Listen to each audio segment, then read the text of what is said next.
So a few months ago on the trip to Pulau Seram together with the guys from Dari K, we got invited to visit their plantations over in Polowale. Okay, it's just on the flight and heading over to Makassar for a week. Well, not Makassar for a week, but Sulawesi for a week. Landing in Makassar, driving up to Polowale to join the Dari K team on the field adventures before heading up to Salodeng and to check out how our farmers are doing and the progress with the infrastructure over there. So it's going to be a pretty long trip, relatively speaking, to Sulawesi. Usually I just go there for like 1 or 2 days, or at the most 4 or 5 days. But there's going to be a full week of being out in the field. So I'm really looking forward to it. A little apprehensive at the same time, but I think it's going to be all good. So stay tuned to see what we get up to. Landed in Makassar and I'm staying at the Ibis Hotel right by the airport for tonight before heading over and joining the rest of the Dari K team, Dari K plus other people that's saying we're going for the trip. Hi Jeffrey. Hi. Hey Aaron. Are you excited about the 8-hour bus ride tomorrow? Yeah, sure. Lots of sleep time.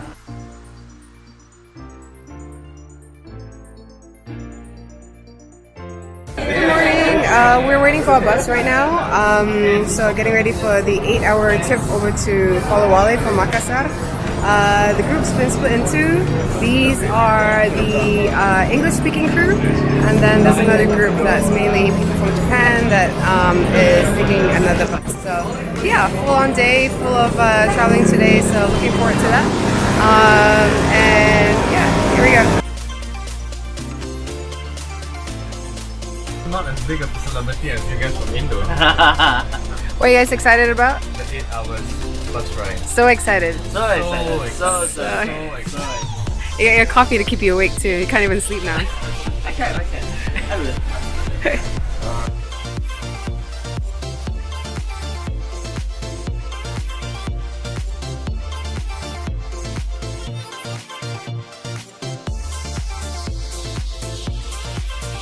So day 2, we started the day with a visit to the local market, and I think the locals there were as fascinated to see this huge entourage of half Japanese people walking around, as fascinated as I guess the foreign guests that we had were to check out all the different produce that were available in the market.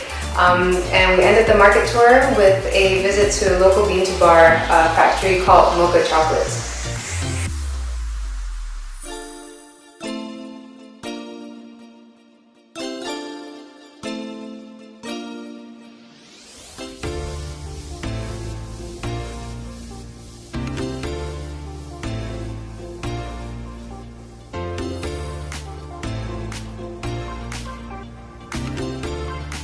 We're at the local bean to bar. Just spoke to the owner next door in the store. Now we're going to check out the cafe that is located next to the store. Wow. Is that coffee? Yeah. What kind of coffee? I don't know. Good coffee. That's the one we're doing. Is that coffee? Yeah. Espresso. Ooh.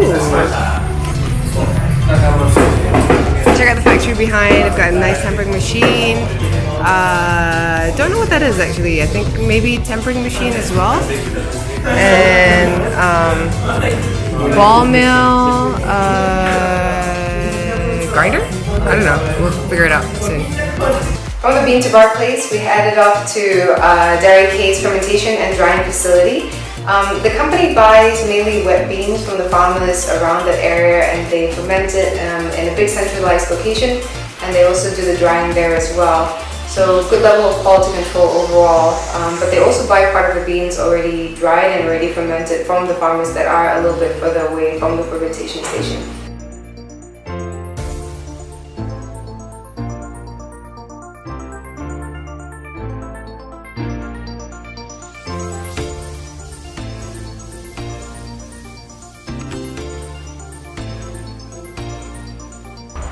We're now at the farmer's house. You can see that there's some sitting area. I guess we'll have some discussions about cocoa farming here. And yeah, let's take a look around. After visiting the post-harvest fermentation station and the drying area, we headed over to the plantations. So we're at the plantation right now and about to check out what the farms look like. Surprisingly, really nice roads all the way in, unlike a lot of the farms that I've been to. And I think like a lot of plantations in Indonesia, the area there is just susceptible to a lot of diseases, especially cocoa pod borer is a big problem there. So what they do is they actually sleeve or create a covering for the cocoa pods when it's still in a juvenile state. At the plantations, and you can see they grow it in an agroforestry system here. Some coconut trees up top, some timber trees as well. Good amount of shade, but you can still see that the sunshine penetrates through the canopy, so that reduces a lot of the mold and allows aeration to reduce the incidence of disease as well. So it looks pretty good overall. We're now doing some planting, cocoa planting, and it's the laziest planting you've ever seen because they have pre-dug holes, so all you gotta do is put the bibit in and then fill it up with soil. So this is like planting light.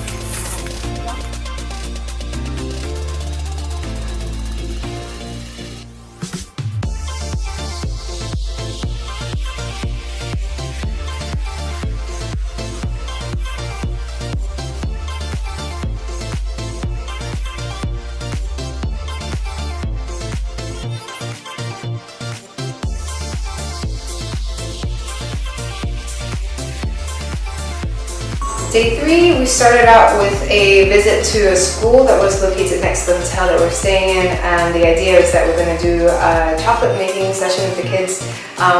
Not just chocolate making, actually chocolate making competition with the kids. We are at a primary school today and doing a chocolate making class with the kids, and I think they're super excited. They might be more excited about the foreigners than they are about the chocolates. So it's pretty full on.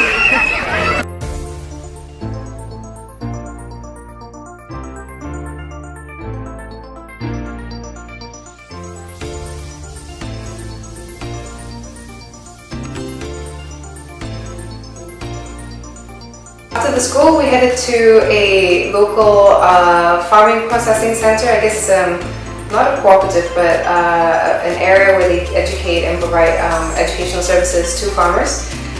So there they had a facility that processed sago and turned that into sago flour. They also do a lot of value addition, turning that into chips and that into other parts as well. The lunch there was fantastic. And we also visited some of the plantations that were nearby to see the sago tree and to see some of the other crops that they grow in the area.